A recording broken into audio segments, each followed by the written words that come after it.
Hello everyone, welcome back to the channel. In this video, I'm going to show you how to reactivate expired SIM card of Globe.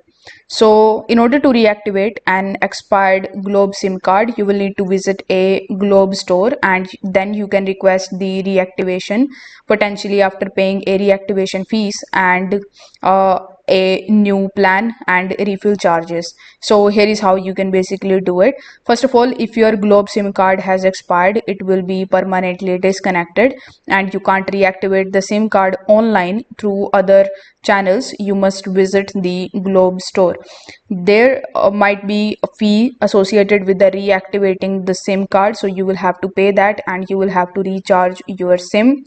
You can even also come on the globe.com.ph and over here you will see this help and support option, so you need to simply click on it, or you can even click on the contact us option in order to just check the direct customer support options. So you can also connect with the customer care to inquire about the reactivation process and